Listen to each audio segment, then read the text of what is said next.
You're listening to The RealWealth Show with Kathy Fettke, the real estate investor's resource.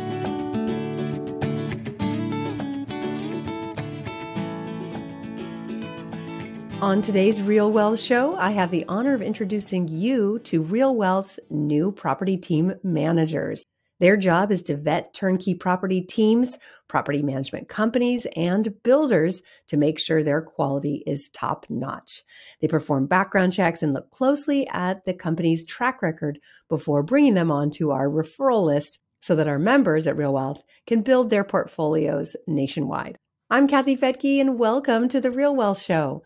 And Rebekah and Grant, so happy to have you here. Thank you. Thanks for having us. Very happy to be here. We are so happy to have you here, and also to have you leading our property team management, meaning that you're the ones out there looking for new teams, property managers, and professionals to help our members build their portfolio. So let's talk about, well, first of all, your your application. We got a lot of applications for this position of property team manager. We were looking for one. And Leah just could not believe your application. And she's like, this is it. So what did you say in that got her attention? Yeah, well, first of all, I was like, this is definitely for us together. And I said, we're the perfect team for you. And it was an immediate vision that I had that between Grant and I's different experiences and skill sets, it would be exactly what RealWealth would be looking for. And so I put together pretty much, I think it was about a 10-page explanation of why we would be great for this position and be able to help RealWealth grow. And apparently they liked it. So very happy about that. They loved the confidence. I think you signed it as your new property team managers. So we loved it. Yeah. And so let's talk about your different skills. I'll start with, Grant, how did you get started in real estate and what's your expertise? Yeah. So I started in college. I bought my first house and that was back in 2001. I did house hacking, which I didn't really know that was a thing until I basically just rented out the rooms to other college buddies and just started there out in Sacramento. And once I read Rich Dad, Poor Dad, I wanted to buy more rental properties. So we first started buying some out of state, unfortunately not through RealWealth. I knew of Kathy and RealWealth before that. I think it was right around the same time that RealWealth started. Wow. Yeah. So it was kind of like the beginning stages. So we started buying some houses out in Oklahoma and traditional rental properties. And we just started doing more and more, doing flips, doing some wholesaling in Sacramento. And we started buying some more rental properties in Sacramento after the crash. And then we ended up deciding to move to Indianapolis. But long story between then and there, but that's kind of how we started. And Rebekah, is that the same story for you since you did this together while you were married? Yeah, well, we bought the first few in Oklahoma together, but I wasn't really as into investing as he was. Grant was very passionate and excited about it. I had a pretty different career path, but I was excited that was part of our lives for sure. So I had my foot in the door in real estate in a completely different way. I had become a site acquisition specialist for wireless cell phone tower facilities for Verizon Wireless. Oh, and wow. So I was a consultant for 8 years, basically acquiring, doing the leasing, long-term 30-year leases, 15-page documents with these property owners. And then I would go to the planning commission hearings and get the permits all set up for those and then hand it off to the construction team. And so I had a kind of different roundabout way of learning real estate, completely different side of real estate. I learned all about easements and construction in that way. So that was really fun. Eventually, a couple of years later, I decided to become a realtor when we were here in Indy, and I helped us with our flips and our acquiring more rentals here. And that's been my real estate journey, aside from the rentals. I've heard great things about leasing land for cell towers. That is pretty lucrative. Yeah, wouldn't know the first thing about doing that. Have you ever considered doing that? Oh, if the opportunity came about. The way that it worked back then, though, was it was more just the carrier would decide this is where we want it and then approach the property owner. So there's definitely strategies on how to try to be in the right spot at the right time, but it was a little bit more reverse when I worked on it. But I would definitely consider it if I was approached. Yeah, I know some people who would buy land specifically for that. And Grant, you have a background in accounting. Is that right? Yeah. So I used to be an accountant. I used to work for a CPA firm. I did auditing of banks and school districts. And I worked for a commercial developer called Panattoni Development Company, which is a larger company that I did all their accounting for their books for their large commercial deals. And they were throughout the country. And then once I started doing some flips and rehabs and stuff, I kind of left that behind and started doing real estate kind of full time after a while, after a little bit. So I love to see CPAs who end up becoming investors, because so often, they're working on people's books, but haven't actually done it themselves. You want to be careful about that, right? Working with a CPA who hasn't actually invested themselves. If you want to own real estate, they might not know all the benefits. Yeah. Well, a lot of the friends that I was working with, we are going through the balance sheet and the balance sheet of somebody. And I said, do you ever do this for yourself? What's your assets and what's your liabilities? And so basically that's what your net worth is, right? How often do you look at that for yourself? And people were like, we don't do that for ourselves. I'm like, I started doing that because I could realize the value of tracking it to find out, okay, this is what we can pay off. This is what we can do to increase our net worth. And increase our cash flow and all of this. So kind of looking at the whole thing. Yeah. Oh, that's fascinating. It's kind of like the contractor who never finishes his own house. Yeah, exactly. Yeah.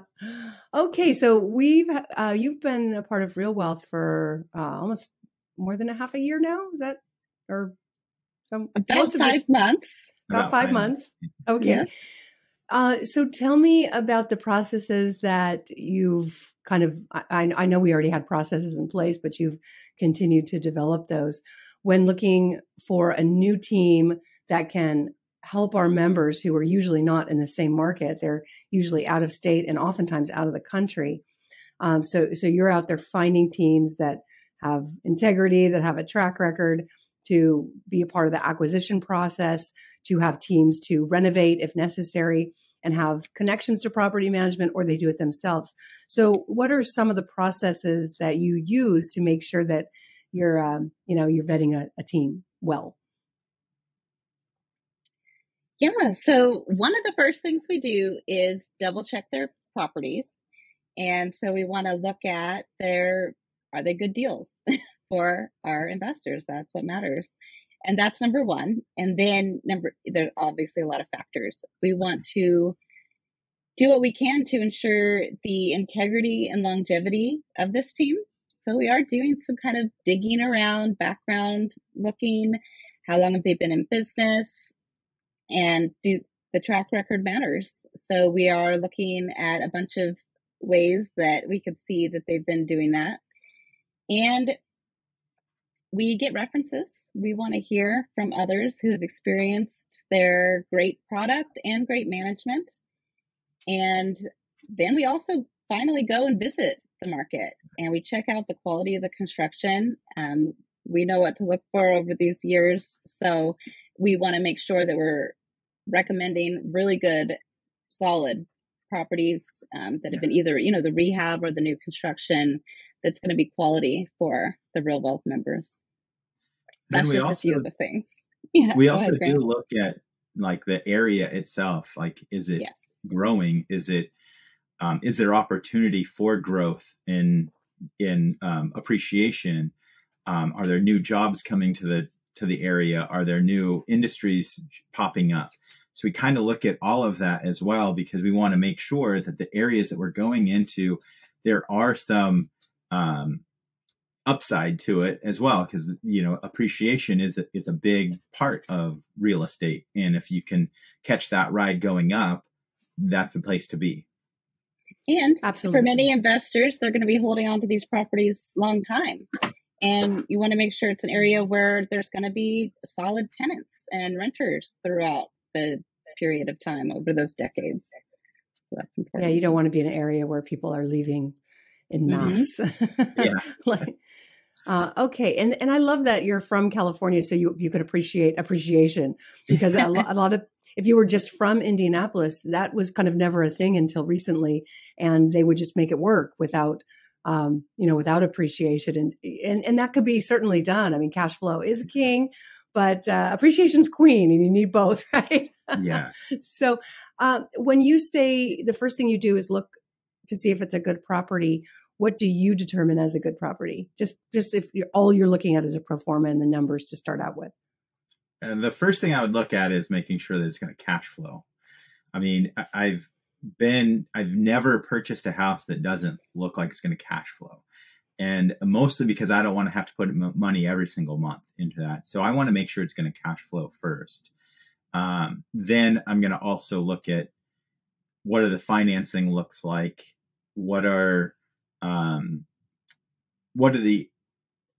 What's the cash on cash returns? How much money do I have to put in? How much money am I going to be getting on that? I do try to look at what my projected market increases are. So what is it going to go up over the next couple of years? What's the projections going to be? Is it going to be in a good market?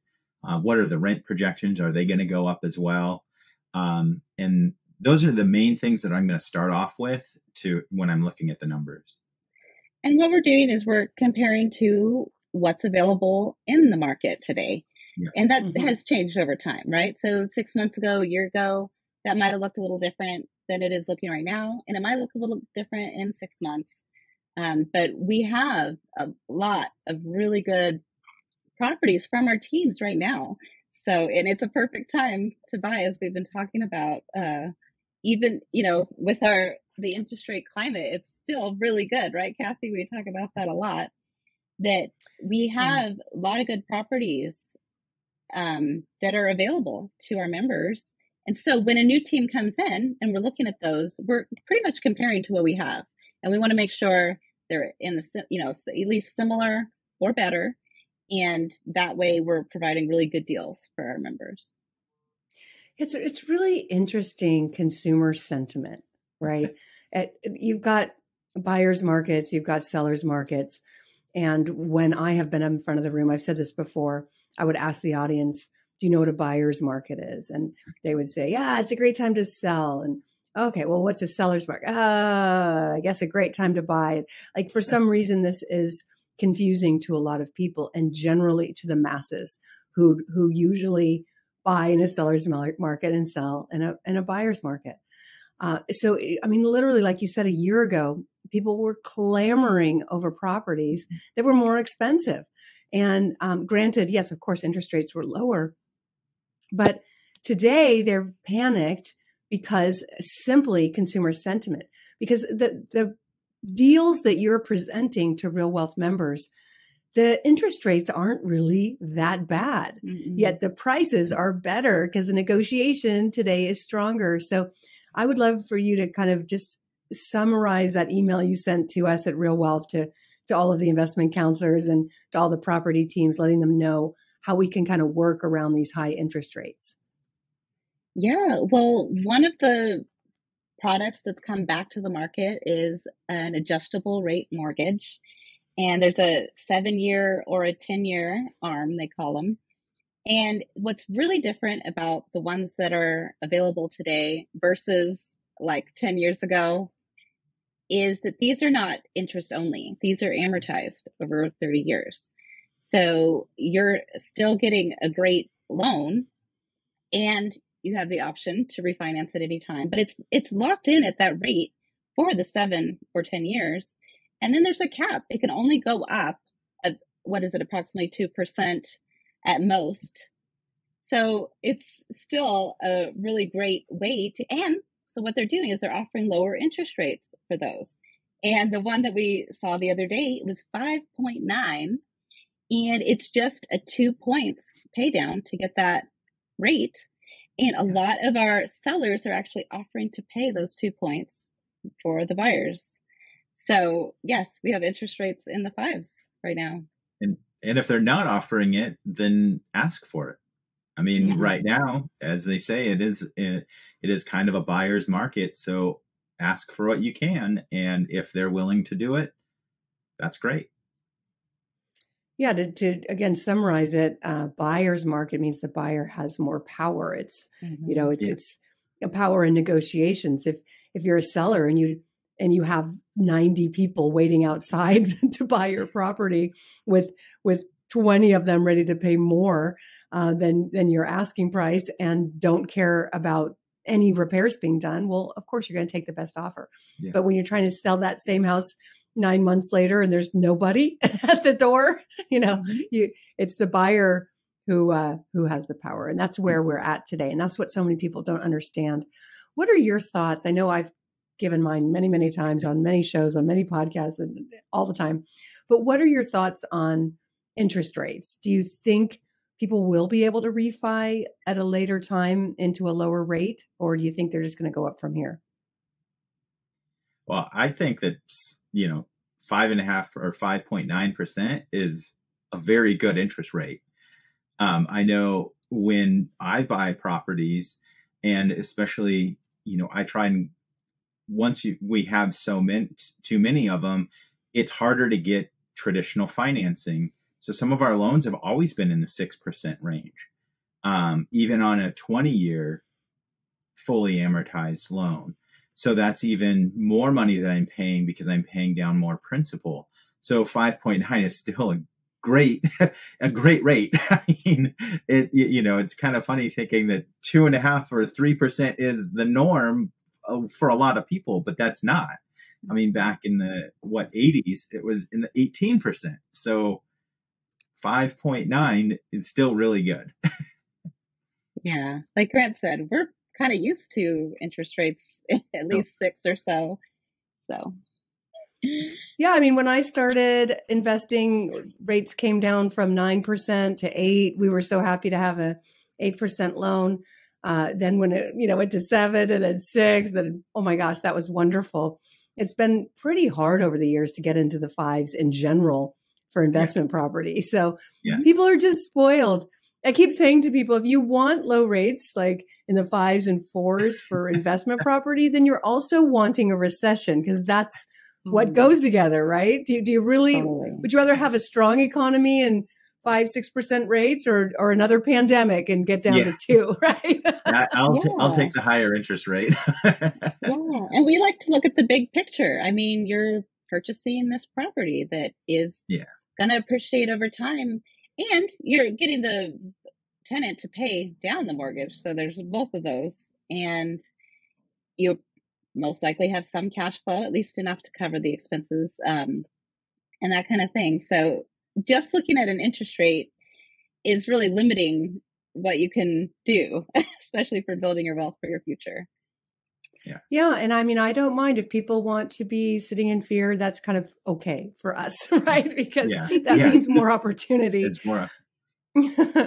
Well, and the other thing is that, if you look at it, to Rebekah's point, is that the $300 a month cash flow that you get from a property, or $200, isn't going to make or break you, right? Like, that's not going to let you quit your job. I mean, you'd have to buy 30 or 40 of them to replace your income. The main thing is that long-term, that longevity of that asset, that ensure in 30 years, it'll be paid off. And that's when you really get them, if you hold on to it that long, 30 years, that's when you get the bigger income. Yeah. Or if you have an appreciating one, you do the exchanges, then but you have both of those options when you're investing.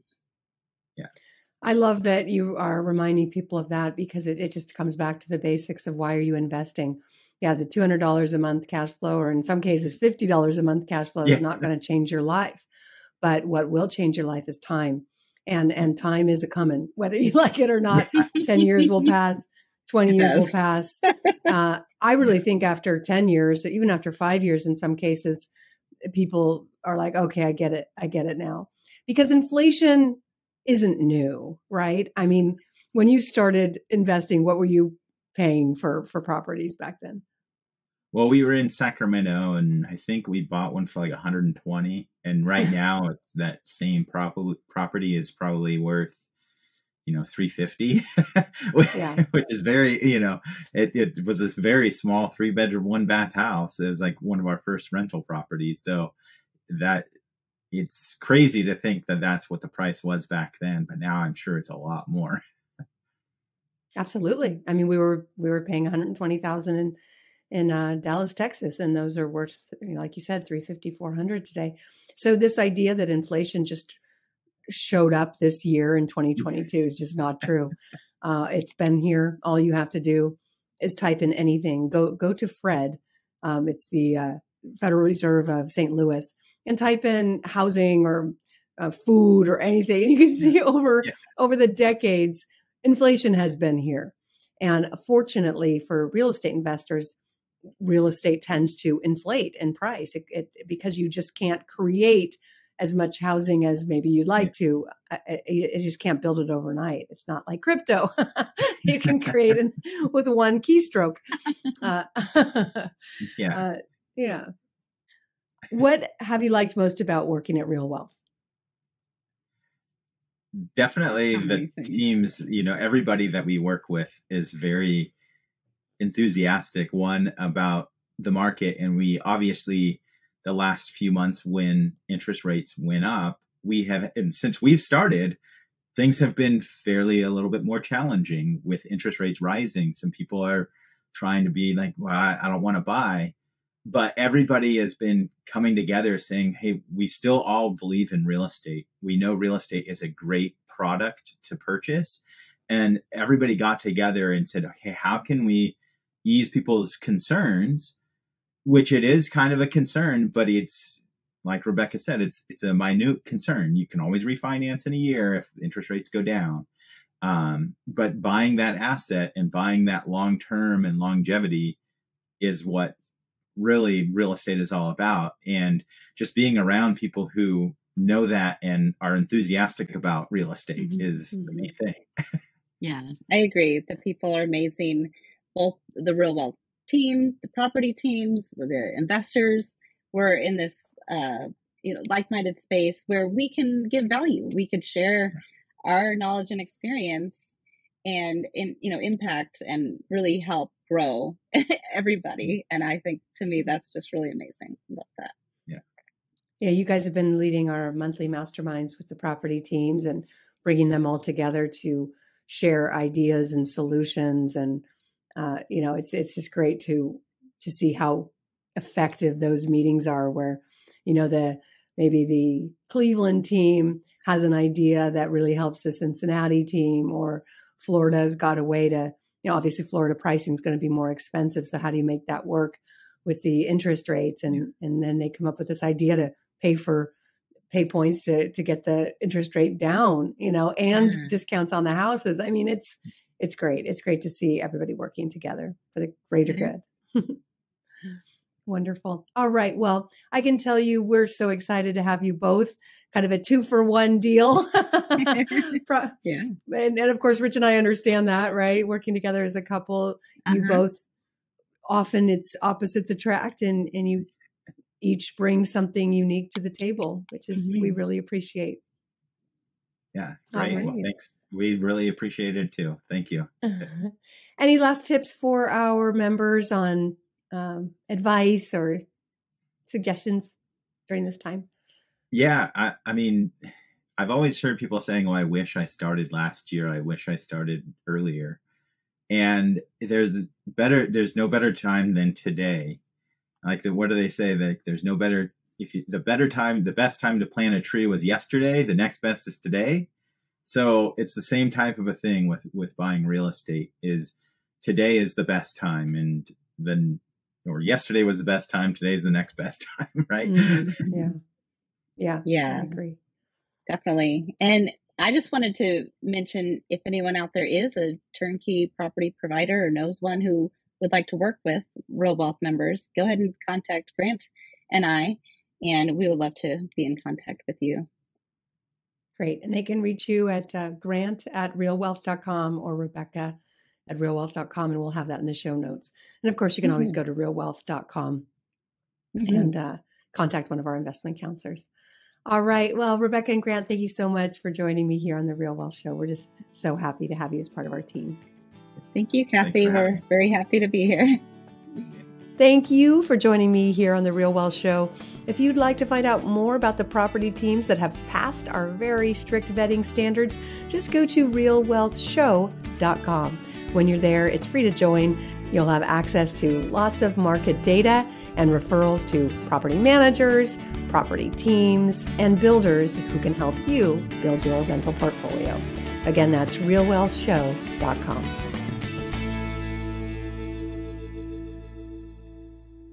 The views and opinions expressed in this podcast are provided for informational purposes only and should not be construed as an offer to buy or sell any securities or to make or consider any investment or course of action. For more information, go to realwealthshow.com.